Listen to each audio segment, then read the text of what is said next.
Alright guys, magandang gabi. So yan ang update nato na natong sitwasyon dito sa Legazpi.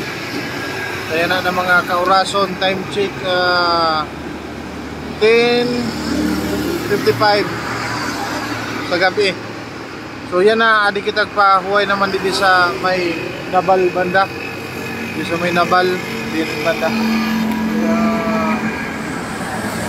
UST, University of Santo Tomas, Legazpi.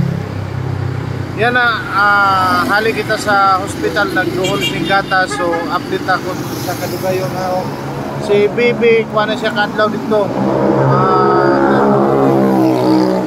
23, 24,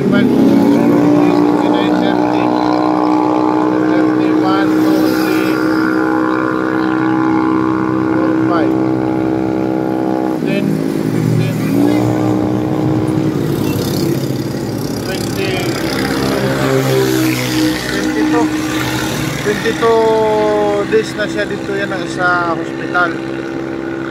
So buwas bali ma-stay na, babalik si Mrs. sa hospital para mag-stay dito sa room ni Bibi para sa pagpadudong. So bali diri na kita maduhol-duhol sing gatas kay si Mrs.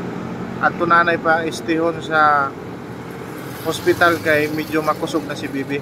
So sa awa ng Panginoon kag sa iyo bulig sa pagpangadyi, pag-ampo na maging ayos kag makagawa na si Bibi, damo-damo kayo na salamat sa iyo. So guys, adi pahuway man kita dito sa may Nabal banda, Nabal, DNR, basta yung mga opisina dito sa atubang Santo Tomas, University of Santo Tomas, Legazpi. So yan na, adi pa uli na kita sa Santo Domingo. So nagpahuway nga ni kita didi kay ginbinhod na akong kamot. Naminhod pa akong kamot ko sa Bugnaw pagbiyahe.